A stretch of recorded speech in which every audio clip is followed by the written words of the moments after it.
time to get your ducks in order. Now, the protocol for the Green Pass has been approved, and the aim is to eventually ease restrictions and enhance safe movement and tourism in the country. So check your Al Hosn app now. You should be able to see your status. Some people, it's not updating as quickly as you would hope for, but it's a patience game.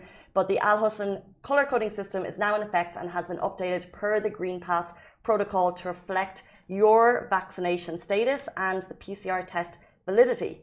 So you may or might not know, a quick recap, there are 6 categories, including vaccinated, second dose recipients and first dose recipients waiting for a second dose appointment.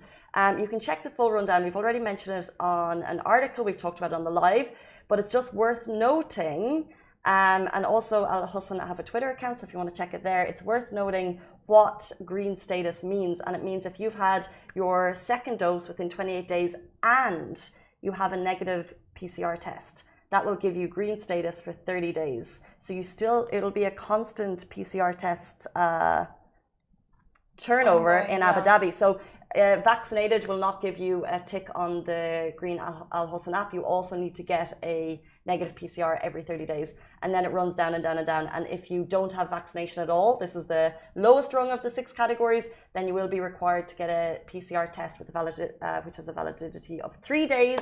And that's to get into shopping malls, cinemas, parks, beaches. Basically, if you want to live any sort of normal life in Abu Dhabi, this is the road forward, and this is what you need to know. So you need Al Hosn on your phone, and then you need to make sure that you have that green status check, or else you're not going to get into anywhere.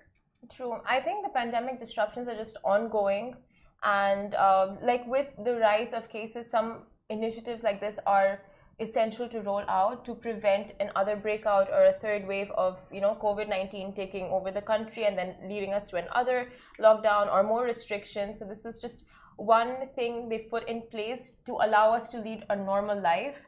And we're so much luckier than other countries that we keep saying, like, every single day. Other countries, like for example India, people have to stay indoors 24/7. There is a nationwide lockdown, but with us, we are allowed to go out, we are allowed to attend events, host events.